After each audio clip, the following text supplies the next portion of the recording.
Dr. Mike, good morning, good afternoon. It's pretty much bang on 12 months since we started this little project, and I was flipping back through the archives and had a look at our first video, and I'm glad to say that I think we have gotten a bit better. Thankfully, you've actually got a webcam now instead of using your phone, and I'm actually using a microphone instead of just talking into the webcam. So at least the production is slightly better. We've taken those $12 that we've made in a year and we've reinvested it back into the Centenarian Project, and we're rocking and rolling. Yeah, I mean, I would hope that we're getting better after doing something pretty much every week for a year. Like, just like anything that a human being would do. If you do it freaking, 52 times, you'd hope that 53 was better than 1. So it's been a wild ride. I think we're at about 34 this week, so yeah. we've taken a couple of weeks off here and there. But hey, COVID, right? I got COVID vaccines. We're both building fresh businesses and moving locations. So yeah, I mean, that's what pays our bills. I'd love for $12 to be enough of a salary for a year, and we'd just podcast all the time. But, I was going to say, reality. We're not really paying our bills off the income from the podcast, but plus we'd have nothing to talk about if we weren't practicing either. We'd be like, yeah, what'd you do last week? We'd talk about Bitcoin like we did before we hit the record button. We would, and we've already had enough episodes on the concept of being bald, so I think we're pretty much tapping that out. Yeah, we got to actually talk about legitimate things now, huh? So here's the topic for today. How many times do you have a patient that comes in, they're suffering very limited amount of movement, and they're going to say to you, I think I slept wrong last night. Help me out, doc. Yeah, I mean, it's always humorous to hear. Obviously, we're in a position in a clinic where we're showing empathy and sympathy and compassion, and you're going, "Oh no, I'm sorry. You slept wrong last night." But in the back of my head, we're like, "That's the biggest hunk of bullshit that we've ever heard, right?" Because there should be no posture that you sleep in that causes a long term, and by long term I mean anything outside of a little bit of stiffness when you wake up. There should be no posture in the absence of anything else pathological that causes you a symptom set that lasts more than 15 minutes to an hour, right? We've all fell asleep with our girlfriend, fiance, wife, husband, boyfriend, whatever, and you're like caught in that spooning position, right? And like your left arm wakes up the next morning and it's like a little bit dead, right? We've all had that, but it goes away after 15 minutes. Like that's what it should be like if you quote unquote slept wrong. What's typically happening in those individuals is load is exceeding their capacity and it's approaching that capacity point.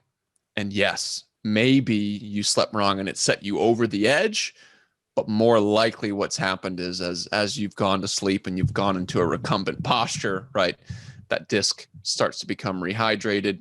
It's irritated, it's inflamed. That rehydration and irritation, the combination of the two, I guess, fluid-based elements is going to then, put pressure on a nerve root and you wake up like this. All right. Yeah, I experienced this myself last week, not to an extreme level, but I was waking up in bed and just that initial movement to move the head into a different position. And it's pretty sharp. You feel that straight away. You feel that movement. I thought, oh shit, here we go. There's a disc that's a little bit irritated. But had I not known what I know, I would assume that I probably slept wrong. And then I started to feel some pain down just inside my shoulder blade as well. So, then you start to think, oh, I've got a rib that's a bit out or my rhomboid's a bit sore. But that's typically where we get to. So luckily we know what we know, but it is quite misleading. And these are very common things. Yeah.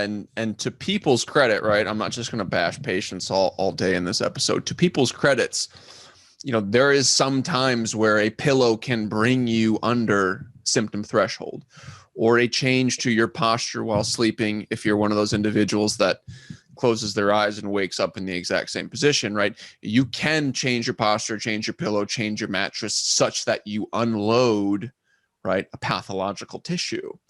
But at the end of the day, right, there's still something pathological in there that can potentially be changed that's going to put you in a better position moving forward to not have pain, right? You can't always control your sleep posture, setting, pillow, mattress to the utmost extent, right? We've all gone and stayed at grandma's house for Christmas Eve dinner or something like that, or for Easter, right? Happy Easter, Bona Pasquale. Yeah, so why not change the thing that's actually wrong to unload the structure as opposed to trying to change the environment around it? Yeah, the only time that I've run into trouble with this legitimately, I think, it was when I went camping once a couple of years ago, because when we're sleeping at night, we actually move around a lot. So we don't know about it because we're asleep, but there's a lot of different positional changes that go on. And even if it's just small movements, it's enough just to, unload one joint, load another one, just put in a little bit of movement into the body. And we went camping a couple of years ago. We just bought this new queen size stretcher bed. So if anyone's familiar with camping, you can get these fold out stretchers. Generally they're single size, so one person, but we managed to find a dual stretcher bed.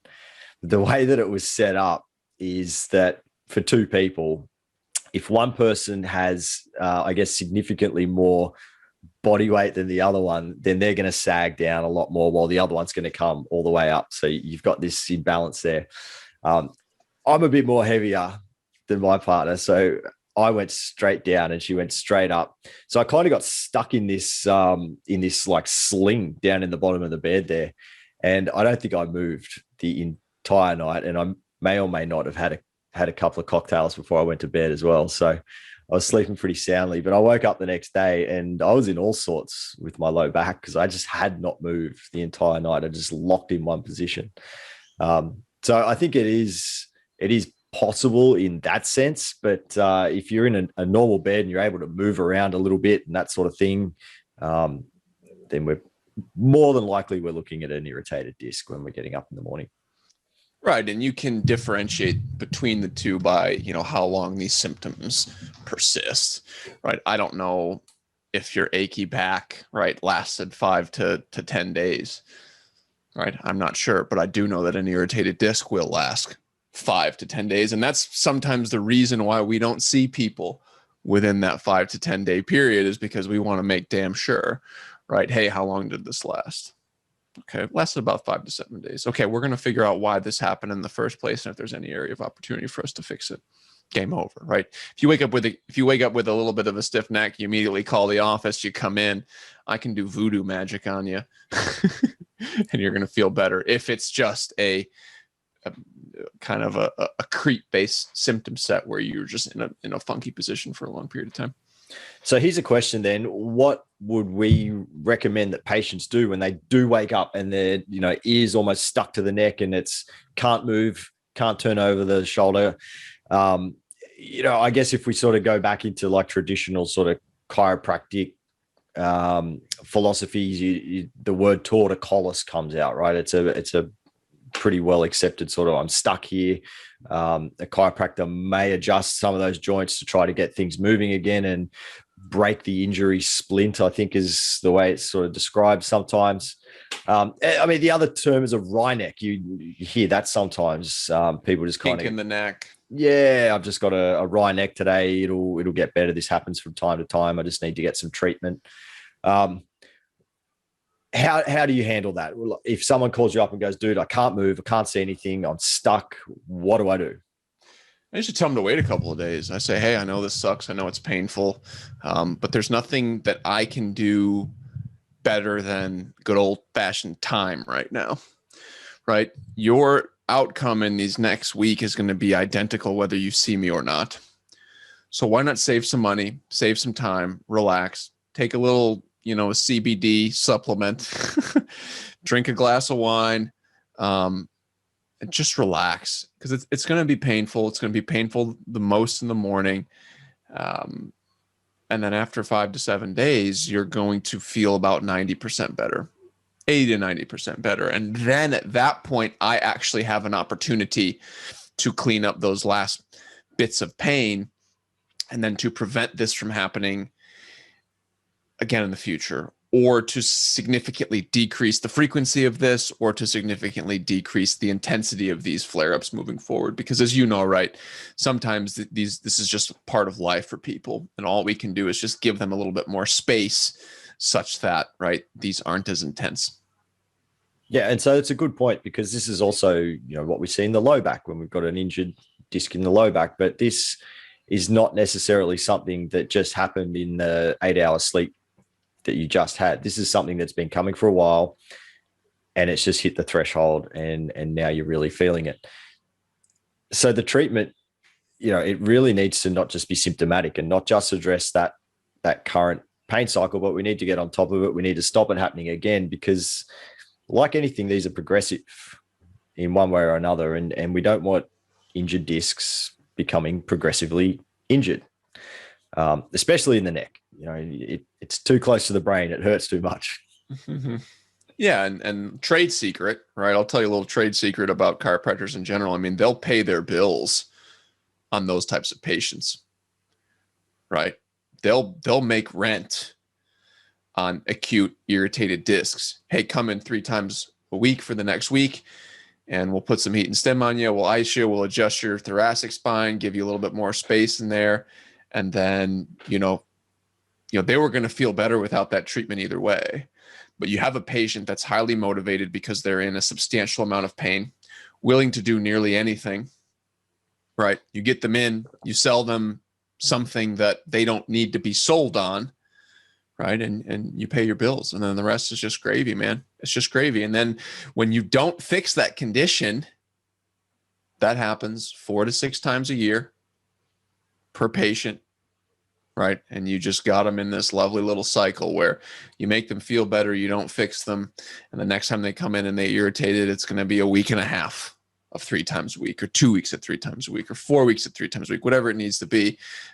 So just be mindful of anybody that's too eager to get you in, right? The physician or doctor or chiropractor that you want to go to is always asking questions. They're always making sure that you're a good fit for them. And if they're kind of eager, right, just be wary of that. Yeah, this is where the communication piece is really important, because I think as a patient, when you're in pain in this acute sort of episode, you just want to know that someone's taking control of the situation.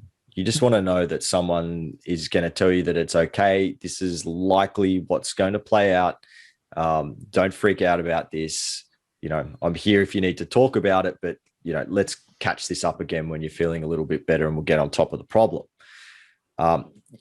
That in itself is a treatment, I think, because it's very reassuring, and it helps a lot to know that someone has your back. Someone has control over this. I think when you're just kind of flailing around in a lot of pain and not really sure where to go, what to do, who to see, that's when it gets a lot worse. Everything's amplified. But as soon as you know that someone understands what's happening and they can guide you through it and take some control there, I think, you feel better straight away. Yeah. It's that recommendation to just chill is worth its weight in gold. Right. And again, I just clicked into my DMs on Instagram, and I'll show you, or I'll tell you an example. I will dictate an example of kind of this in the practice. I received a DM this morning at 8:51 a.m. Standard Eastern Time. Hi, today I woke up and I couldn't move because of my neck.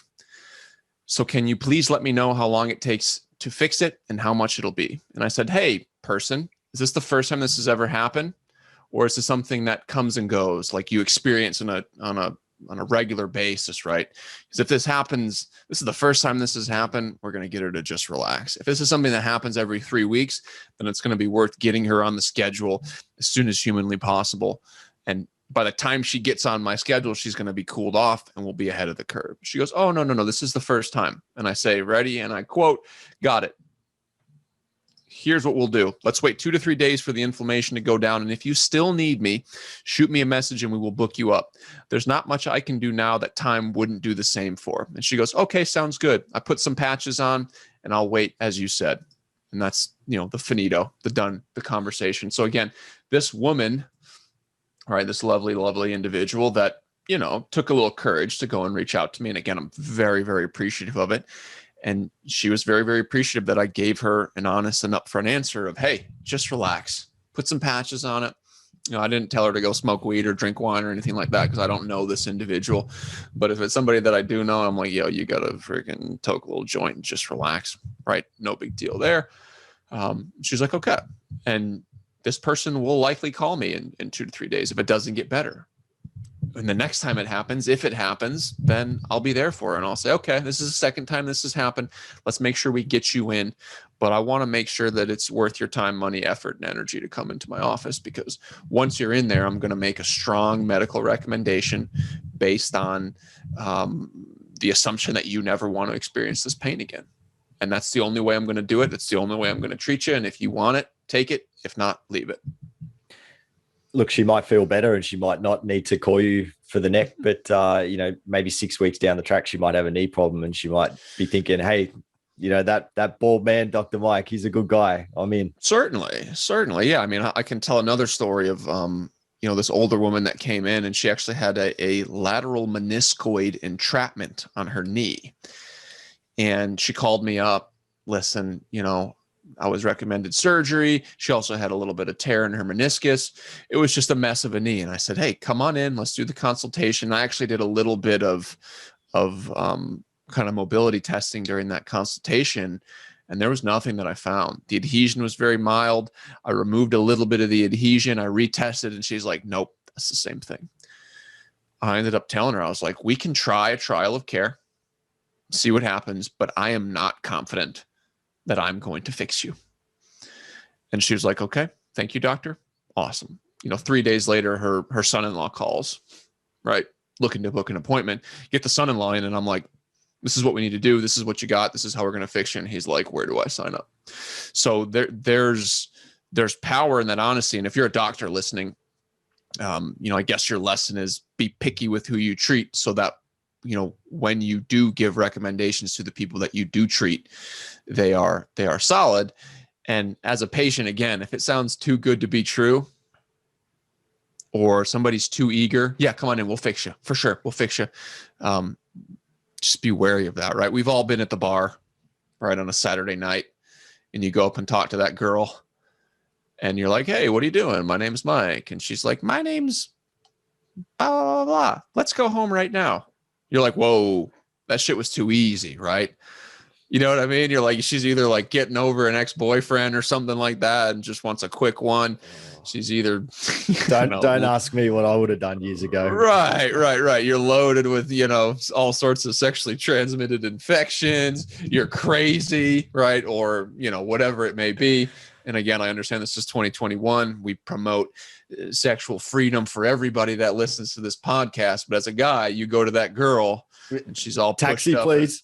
Right. Ready to go. Right. We're probably saying, okay, let's go home. But at the same time, in the back of your head, you're like, something's a little off, man. She might have like the whips and chains in her room and like, I'm going to be experimented on and all this other shit. So yeah, if somebody's too eager, that's it. I'm not telling people to play hard to get either. I'm saying your doctor should properly vet you before requesting your time, money, effort, and energy to fix something.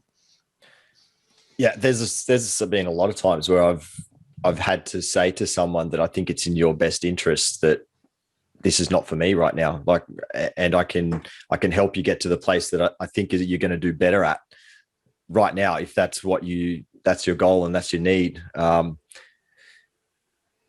That's just good practice. It's good practice for us. So, and it's a reputation that you want to have, I think, because like you say, the person that maybe they didn't come in and you might have spent half an hour talking to them and helping them on their way to get them into the right place.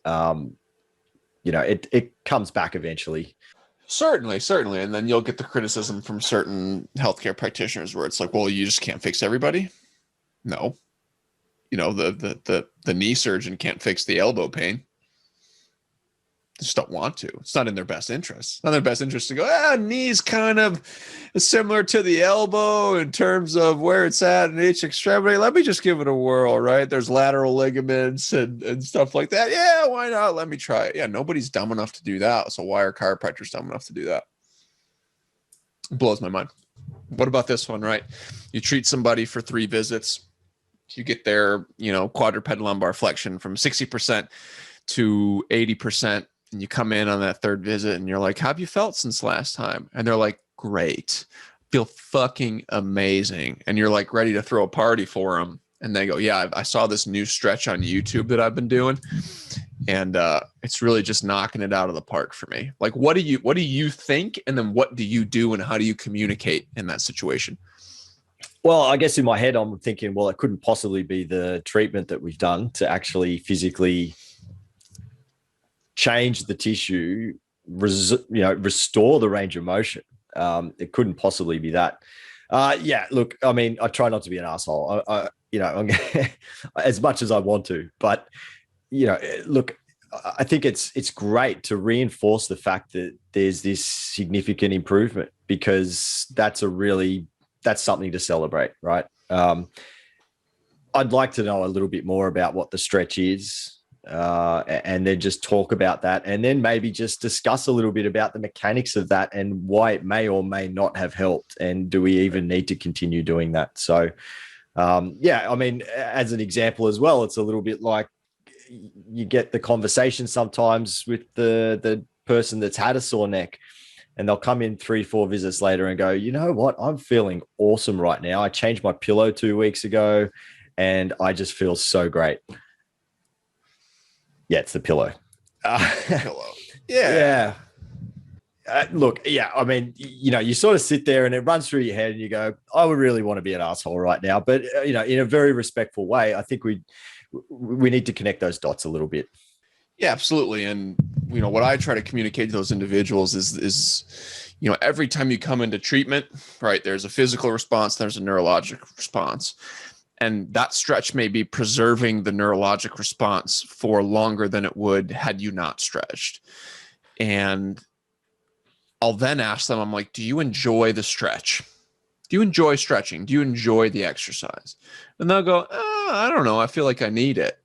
And then I'm like, well, you don't need it, right? Let me communicate to you why you don't need it, because there's no amount of stretching that's going to, change the health of your tissue, remove the adhesion. So if it's something that you're looking to be maximally efficient in, you don't need to stretch. You may need to stretch, long term. You may need to stretch once a week, once a day, twice a week, whatever we'll find that level is. But stretching is a recovery mechanism and it's a maintenance mechanism. It's not a change inducing mechanism. Now you may feel a difference because your straight leg raises 70 degrees and then I treat you once, it goes up to 80 degrees and then you stretch that day and then the day after and you're like, wow, this feels amazing. Stretching must be worth it. So I can understand the confusion.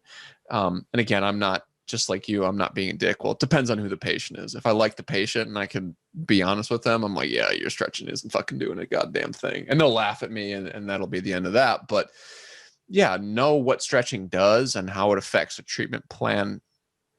And then just inform the patient and tell them to make the educated decision, right?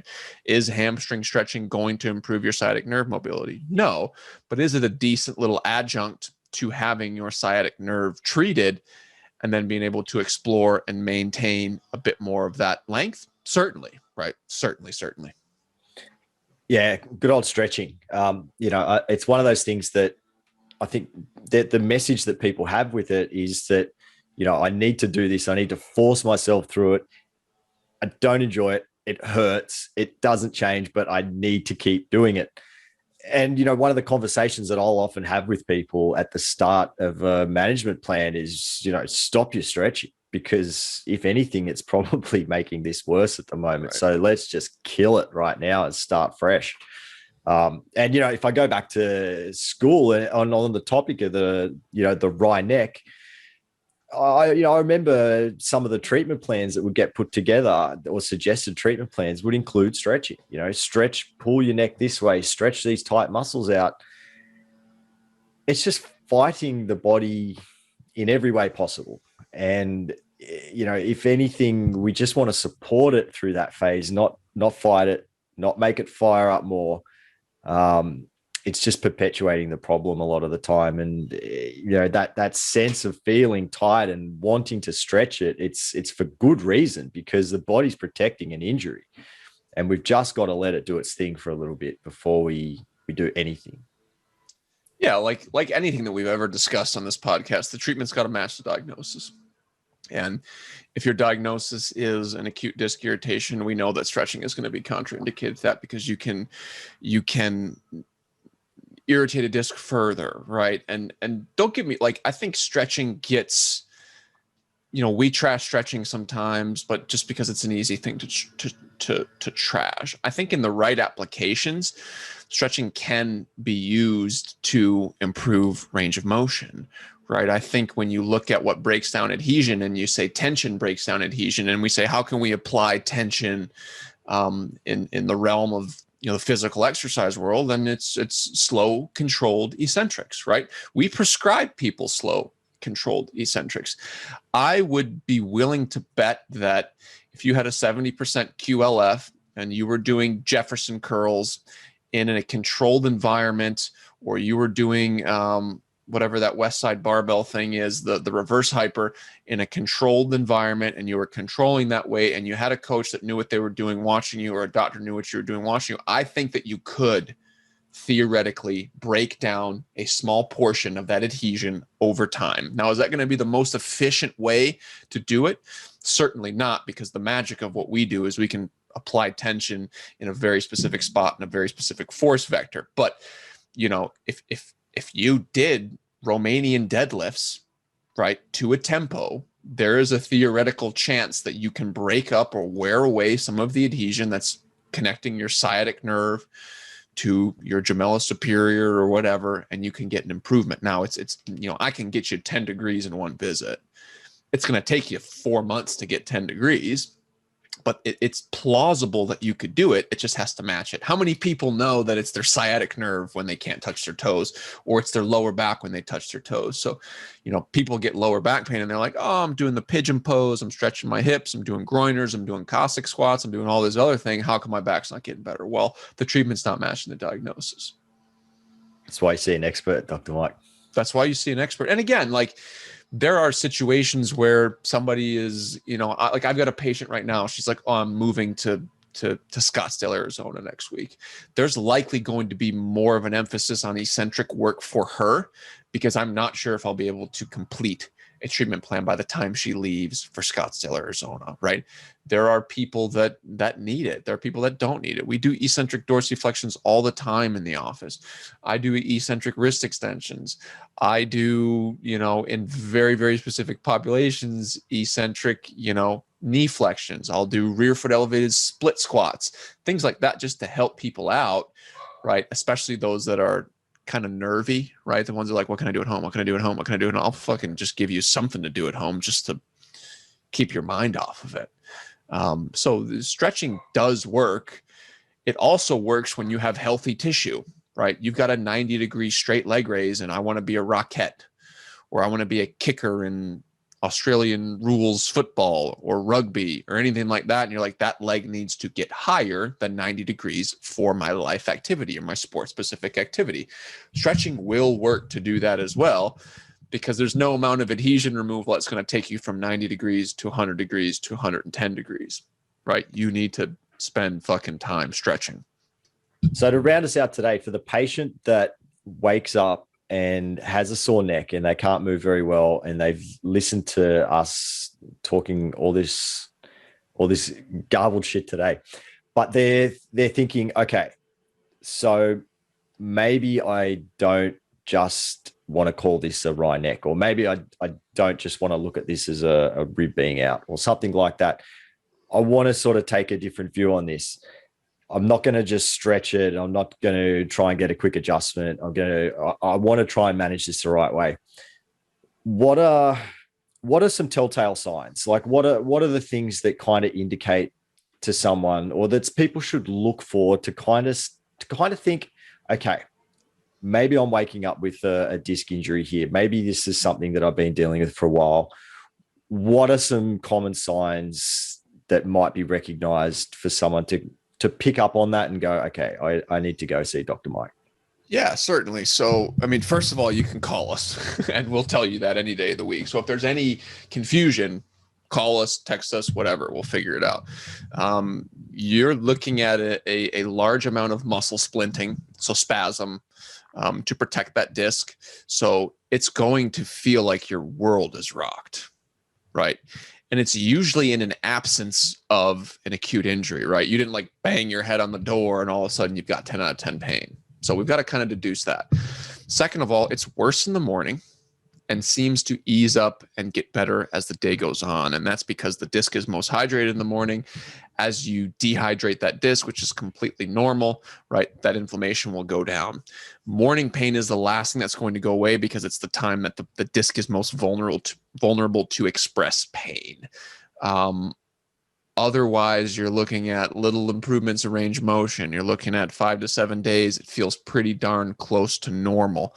And again, anything that's a crick in the neck, a wry neck, torticollis, I threw my disc out, I threw my back out. These are all telltale signs of disc irritations that you would be best served relaxing at home for a couple of days and then come seeing us after. And that's when the real magic happens, is the pain goes down. You can come in, we can have a consultation. We can actually do a real exam on you because there's not muscle guarding. We can actually figure out what's going on, and we can actually fix what's going on such that, again, you either don't get these again or we significantly reduce the frequency and or intensity of them. So there it is, folks. Get your neck fixed. So yeah, if you're waking up in the morning, can't move, it's likely that you didn't sleep wrong. It's likely that your pillow is still okay, but there might be something else going on. So yeah, chill out, get some good advice. It's probably going to be a few days to a week type proposition, and then the real work can start. Yeah, and if you call us or somebody like us, get on the schedule in 2 weeks. Get that consultation done and dusted.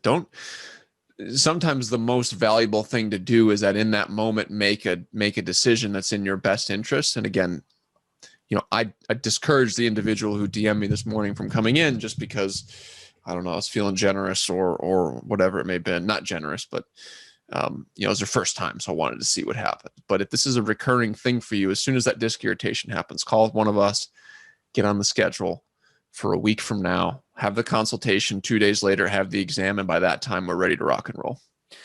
And yeah, look, case in point too for us, because we do an initial consultation, right? So we don't do treatment in that initial. We don't even examine at that initial. It's a consultation to understand what's going on at a historical level, and is it a good fit for our office? So, if you're walking in and your ear's stuck to your neck and you can't move, that's why we do that, so that we can advise on how to manage it and what you should do, and then how we can possibly help a little bit further in the future. So there you go. All right, folks. Well, that's the end of episode 34. 34. All right. There you go. You're welcome. We'll see you next week. See you guys.